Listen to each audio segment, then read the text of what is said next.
Estamos enlazados vía telefónica con el exministro de Salud, Óscar Ugarte. ¿Cómo está, doctor? Gracias por estar con nosotros. Muy buenos días, Giovanna. Muy buenos días, Manuel. Bien. Buenos días. ¿Qué le parece Exitosa. el seguimiento que se está haciendo sobre este caso de este peruano que ha estado en Piura, se casó, llegó después a Japón y ya estaba infectado con la variante de Omicron? Sí. Mire, justamente creo que es importante tomar en cuenta lo que se está haciendo porque es el tipo de investigación para hacer el cerco epidemiológico, porque no se sabe si es que él se contagió acá en Perú. Y por lo tanto hay que investigar a todos los que estuvieron con él en esta fiesta matrimonial, era el matrimonio de él, ¿no? Y de su esposa, en Piura, y está bien que se haga la investigación con los 14 que estuvieron, según dicen la esposa, que se ha quedado acá en Perú, está con síntomas sí, que podrían ser o no de COVID. Pero también hay la posibilidad de que se haya contagiado luego que salió de Perú en Sao Paulo, donde estuvo en contacto con personas sospechosas de ser portadoras de Omicron. Entonces hay una investigación hacia atrás, digamos, y una investigación hacia adelante, ¿no es cierto? Por ejemplo, si se constata que la esposa o alguno de los que estuvieron en el matrimonio dan positivo de Omicron, ya es obvio que se ha contagiado acá y que el virus estaría circulando ya en Perú. Y eso exige una investigación más profunda.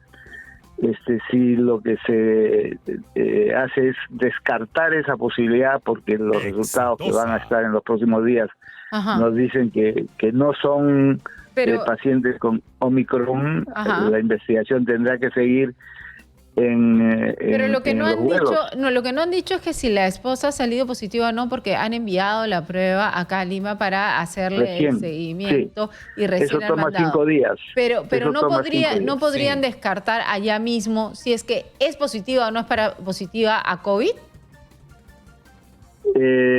Bueno, lo que han hecho al parecer es enviar todo a Lima para hacer las dos cosas a la vez.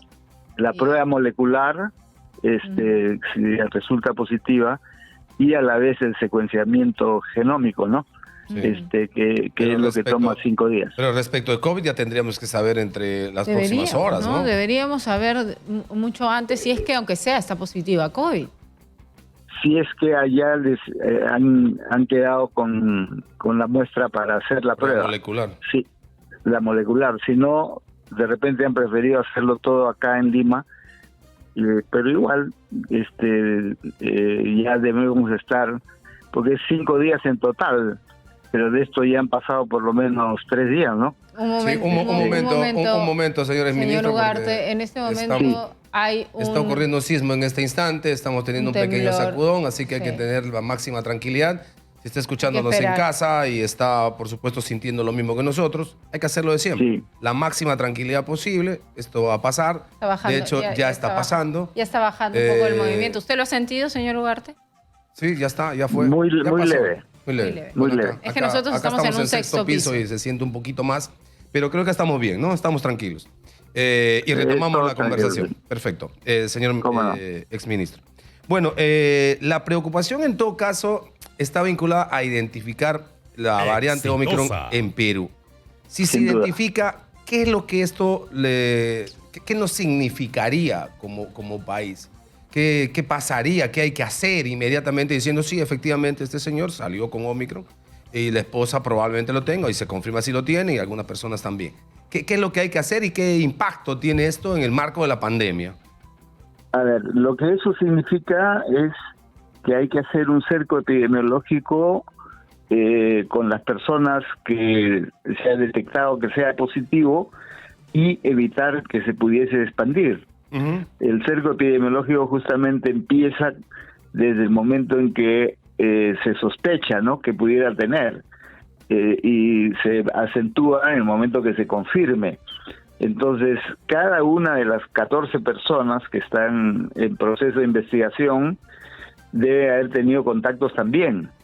Y eso hace que se multiplique la investigación y se multiplique el cerco. Ahora, esto coincide con un incremento de casos en Piura, ¿no? Sí, claro. Y particularmente Sullana, que es la provincia donde más casos se han estado presentando. Pero que se está viendo desde hace varias semanas, no es hace poco, ¿no? Sostenidamente. Así es. El aumento de Sullana está desde hace un mes y aproximadamente. Y esta vigilancia o el seguimiento genómico que estamos haciendo en el país, cuantitativamente hablando, digamos, ¿está bien? ¿Necesitamos incrementar? ¿Es suficiente como para realmente tener datos de qué variantes están circulando? ¿O es muy insuficiente el número de pruebas que se hacen para el seguimiento genómico a través del INS, señor Ugarte? Yo creo que se están haciendo una cantidad suficiente de pruebas. Se podría ampliar si es que es necesario. El INS está en capacidad de hacerlo. Justamente en el primer semestre de este año se compraron equipos nuevos que multiplicaron la posibilidad de hacer secuenciamiento genómico en 5 o 6 veces. O sea, el Instituto Nacional de Salud, que es del Ministerio, ha ampliado su capacidad en cuanto a equipamiento muy moderno, pero también personal profesional, médicos, biólogos, etcétera, que han venido haciendo durante todo este tiempo. Es por eso que sabemos, porque el último estudio que ha circulado es de ahorita de noviembre. Sí. Y era un acumulado de casos investigados entre octubre y noviembre, que son como 380 y tantos, o sea, 300 y pico, de diversas partes del país. Y lo que se hace es tomar muestras de los casos positivos en las diversas zonas del país. Correcto. Es como un muestreo, ¿no es cierto? Sí, sí. Exacto. Y ese muestreo lo que nos muestra, lo que nos dice es que el 95% de los casos es responsabilidad de la variante Delta. Sí, todavía. Pero, y muy pocos casos ya quedan de Lambda, de Gamma, etcétera. Pero ¿usted cree que se tiene que reaccionar en este momento con la información que hay sobre Omicron? ¿Se tiene que reaccionar con medidas restrictivas diferentes a las que tenemos hoy en día? Porque el gobierno está reaccionando, en algunas regiones ha puesto ya en alerta alta por el aumento de casos, pero debe haber más previsión por el anuncio. Bueno, y también se han cerrado las fronteras que iban a ser abiertas, se ha decidido retroceder en esa decisión, pero tendría que haber otro tipo de decisiones a nivel gobierno solamente por la existencia y la aparición de esta nueva variante. Sí, mire, recordarán que en el primer semestre, o sea, cuando estaba en inicio y luego en expansión la segunda ola, el mecanismo que se empleó no fue cuarentena total, como se decidió a inicio de la primera ola, que luego no funcionó, ¿no es cierto? Entonces lo que se hizo fue una cosa más racional, aplicando medidas diferentes a las provincias que tengan diferente grado de riesgo. Y se clasificó en 4 categorías, ¿no? La de riesgo moderado, que es leve, digamos, la de riesgo alto, dependiendo del mayor número de casos o de funciones y de positividad en cuanto a las pruebas que se hace, el de riesgo muy alto y el de riesgo extremo.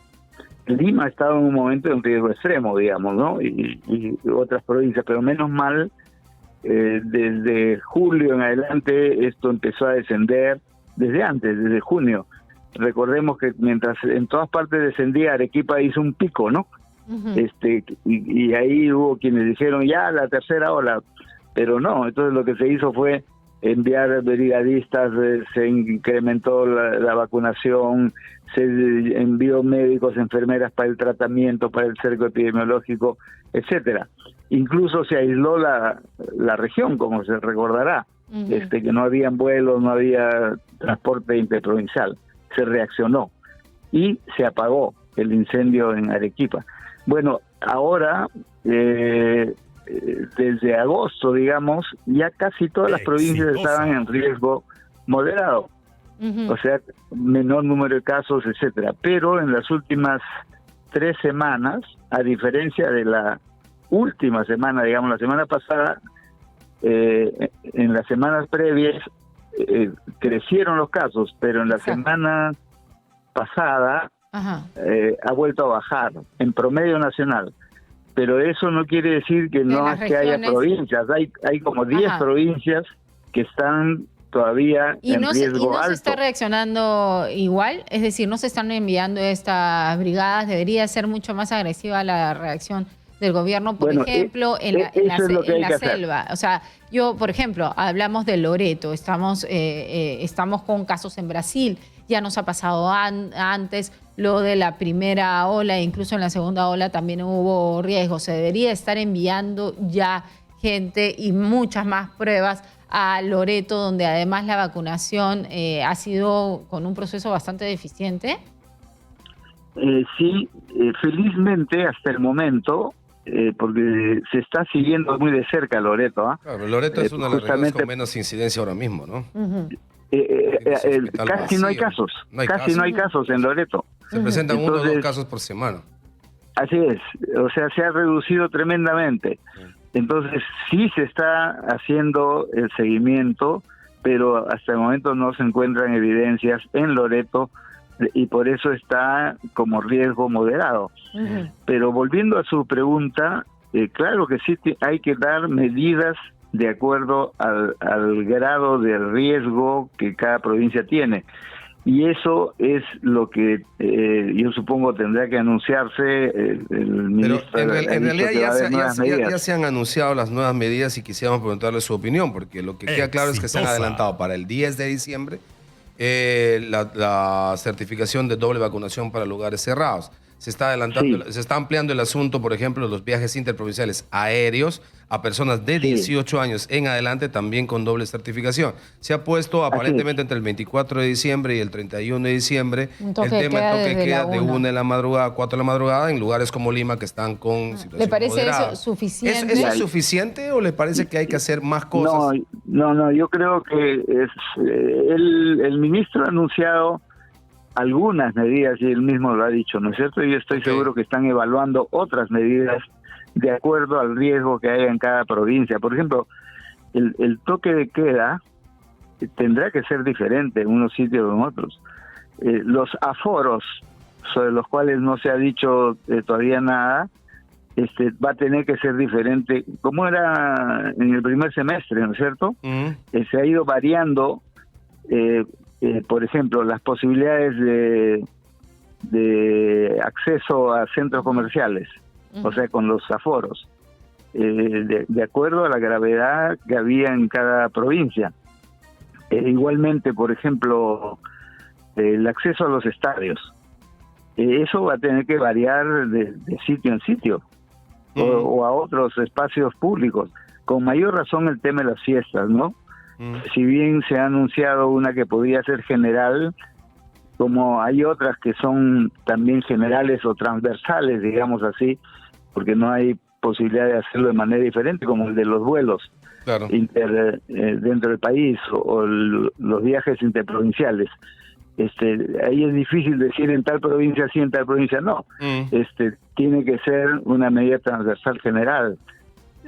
Pero las otras medidas van a tener que ser de acuerdo a las condiciones concretas en cada provincia, ¿no es cierto? Sí, claro. Porque así sí se podrá controlar. Entonces hay que esperar las medidas, porque la evaluación es lo que nos va a determinar en dónde se pueden tomar medidas más extremas y en dónde no. Perfecto. Sin embargo, yo quisiera adelantar mi opinión en otro tema. Ajá, ¿cómo no? Esto no debiera modificar la opinión de reapertura de clases presenciales en los colegios, porque ahí estamos pensando a habilitarlos en el primer trimestre del próximo año. Entonces, pero para hacerlo hay que dar pasos desde ahorita, ¿no es cierto? Entonces, yo creo que no hay que bajar la guardia en eso.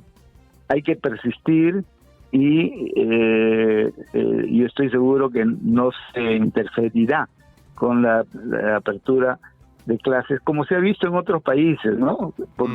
A partir de la constatación que los centros escolares es de los puntos menos complicados, digamos, para los contagios. ¿Y le parece más bien? Aún si ya tenemos maestros vacunados, tenemos padres de familia vacunados y estamos vacunando a los chicos, creo que ahí no deberíamos retroceder, sino avanzar hacia la presencialidad. Digamos, el mismo criterio funcionaría para abrir frontera, por lo menos en el norte, ¿no? Estamos bastante bien vacunados, por encima del 80% de 2 dosis en Tumbes. En Ecuador están por encima del 90% con 2 dosis. De hecho, Ecuador nos ha regalado, nos ha dicho ayer el presidente de la Cámara de Comercio, como 600.000 dosis, como para... No, 300 y tantas mil dosis. Sí, más de 300.000. Como para 150.000 personas. ¿No seguiríamos el mismo criterio? ¿Tiene algún sentido no abrir fronteras? Claro, en el caso de Chile no hay forma, porque Chile cerró, entonces ¿para qué abrimos nosotros? Pero digamos en el norte, ¿por qué no se abriría fronteras? Exitoso. Bueno, el criterio que está en evaluación siempre en el caso de la frontera del norte no es qué pasa con los ecuatorianos, sino que es un paso de frontera particularmente de esta corriente migrante que todavía no termina, que viene desde Venezuela. Correcto. Donde ahí las cosas son diferentes, ¿no es cierto? Desde el punto de vista sanitario, ¿no? El menor porcentaje de vacunación, etcétera. Ese es el factor que está, pero también creo que debe evaluarse para en su momento tomar una medida, ¿no? En realidad el factor más importante es que no se puede establecer control, ¿no? Eso. Efectivamente. Muchas gracias.